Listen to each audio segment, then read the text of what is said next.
여러분은 연못 주변을 산책하며 헤엄치는 오리의 사진을 찍고 있어요. 그러다 갑자기 휴대폰의 배터리가 부족하다는 걸 알게 돼요. 가제 측면에 있는 버튼을 누르면 가젯이 공기를 사용해 배터리를 충전하기 시작합니다. 여러분은 전기 자동차에 앉아 한참을 운전해요. 주변에 주유소나 다른 충전소는 없어요. 차량에 이미 에너지가 가득 차 있기 때문에 충전할 필요가 없거든요. 공기 중에서 바로 에너지를 얻죠. 전 세계 어디에서나 모바일 연결과 무료 인터넷이 가능해요. 전선, 콘센트, USB 커넥터는 이미 잊어버린 지 오래죠. 모든 장치는 공기에서 가져온 전기로 구동되기 때문에 신체에 해를 끼치지 않아요. 모든 도시에는 대형 송전탑이 있어요. 눈에 보이진 않지만 전류를 생성하죠.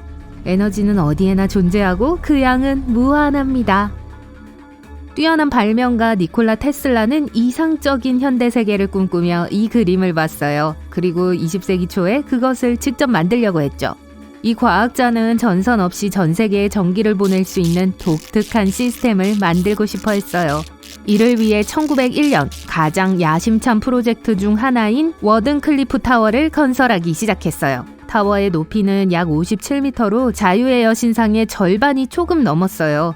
에펠탑과 비슷하게 생긴 이 탑은 강철로 만들어졌고 꼭대기에 가까워질수록 좁아졌어요. 정상에는 강철 케이블과 와이어로 둘러싸인 넓은 원형 플랫폼이 있었어요. 또한 탑은 지하 깊숙이 들어갔어요. 거대한 나무의 뿌리를 닮은 철제 터널 시스템이 그곳에 지어졌죠. 하지만 테슬라가 실제로 타워 아래에 미로를 만들었는지 아닌지는 아무도 확실히 알지 못해요. 어쨌든 이 거대한 구조물은 수미터에 걸쳐 전력을 전송해야 했어요.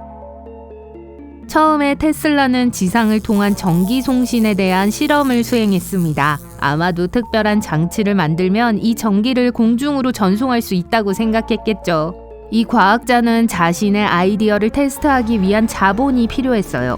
그는 JP모건 투자은행이라는 투자자를 찾아 15만 달러를 요청했습니다. 지금은 그러한 프로젝트에 부족한 금액으로 보이지만요.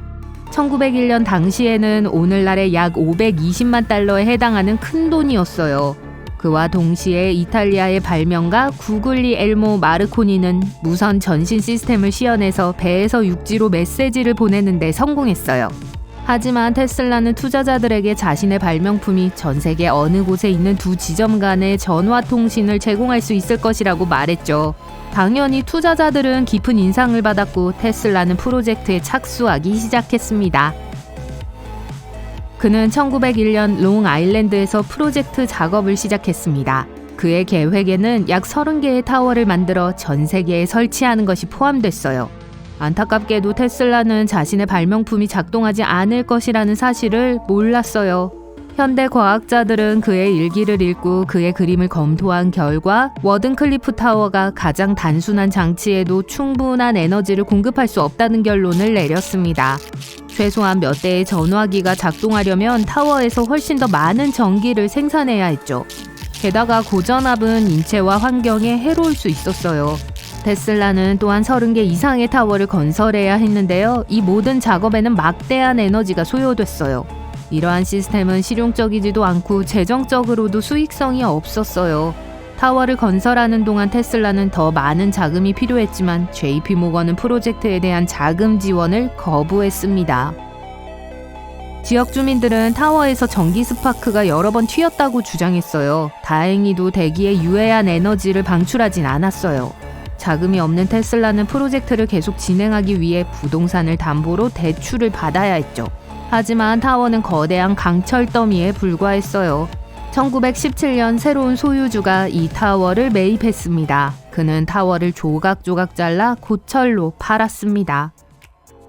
워든클리프 프로젝트가 실패한 후에도 니콜라 테슬라는 다른 발명품을 계속 만들어냈어요. 그는 어린 시절부터 비행에 매료됐어요. 자신의 전기 및 기계공학 지식과 기술을 활용해서 초음속 여객기를 개발하고 싶어 했죠. 20세기 초만 해도 이는 완전히 비현실적인 일처럼 보였어요. 테슬라는 자신의 발명품에 연료를 공급하는 걸 원치 않았어요. 대신 비행기를 무선으로 충전할 수 있는 전기 스테이션을 만들 계획이었어요. 전기 스테이션의 장점은 사실상 무제한으로 전력을 공급할 수 있다는 거였죠. 테슬라는 이 무한한 에너지를 사용하고 싶었어요. 그런 비행기의 주요 특징은 뭘까요? 승객이 초음속으로 먼 거리를 비행할 수 있다는 거예요. 2022년 기준 런던에서 뉴욕까지 직항으로 비행하는데 약 7시간이 걸려요. 1919년에 테슬라는 그 시간을 3시간으로 줄이길 원했어요.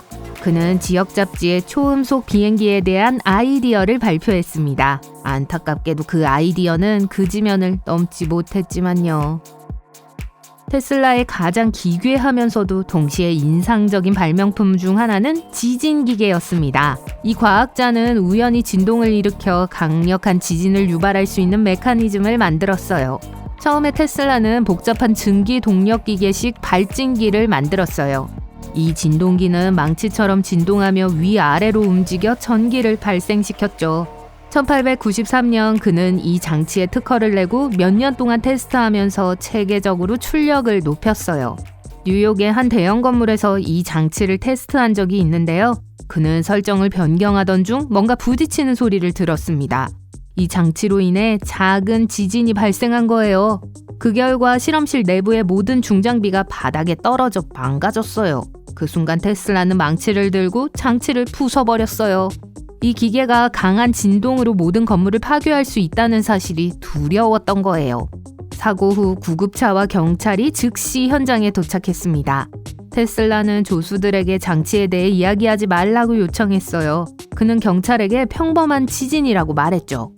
많은 기술 회사들은 사람들이 주변 세계를 자세히 촬영할 수 있도록 사진 및 비디오 카메라를 지속적으로 개선하고 있습니다. 19세기 말 테슬라의 생각은 달랐어요. 그는 내면의 세계를 촬영할 수 있는 무언가를 만들고 싶었어요. 그리고 생각 카메라를 고안해냈죠. 그 카메라의 작동 방식은 이래요. 머릿속으로 그림을 상상한 다음 정신적으로 사진을 찍어요.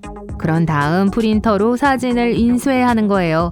테슬라는 머릿속에 있는 정신적 이미지가 망막에 투영된다고 가정했어요. 그리고 그 이미지가 그곳에서 전송될 수 있다고 믿었죠. 이 발명가는 렌즈와 같은 인공 망막을 만들어 인간의 정신이 만든 이미지를 투사한 다음 화면으로 전송하고자 했어요. 테슬라가 이 기술을 실제로 개발했다고 상상해보세요. 이 기술은 어떻게 발전했을까요?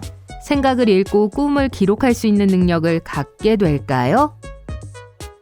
이제 니콜라 테슬라의 가장 유명한 발명품인 테슬라 코일에 대해 이야기해볼까요? 여러분 모두 사방으로 전하를 보내는 이 반짝이는 공을 보신 적이 있을 거예요. 보기엔 꽤 인상적이죠? 하지만 사실 딱히 쓸모는 없어요. 반면에 전기에 대한 사람들의 생각을 바꿔놨어요. 테슬라 코일은 1차 코일과 2차 코일의 두 부분으로 구성되는데요. 각 부품은 배터리처럼 전기 에너지를 저장해요. 1차 코일은 전체 시스템에 전력을 공급하는 전원에 연결돼요. 전하가 너무 강해서 두 코일 사이 공간의 공기 저항을 극복하죠. 이로 인해 자기장이 생성돼요. 자기장이 붕괴되면서 두 번째 코일에서 전류가 생성돼요. 스파크는 코일 사이를 미끄러져가요. 초당 수백 번의 속도로 한 코일에서 다른 코일로 이동하죠. 이 에너지는 두 번째 코일을 충전해서 번개를 닮은 아름다운 섬광의 형태로 전기를 생성합니다.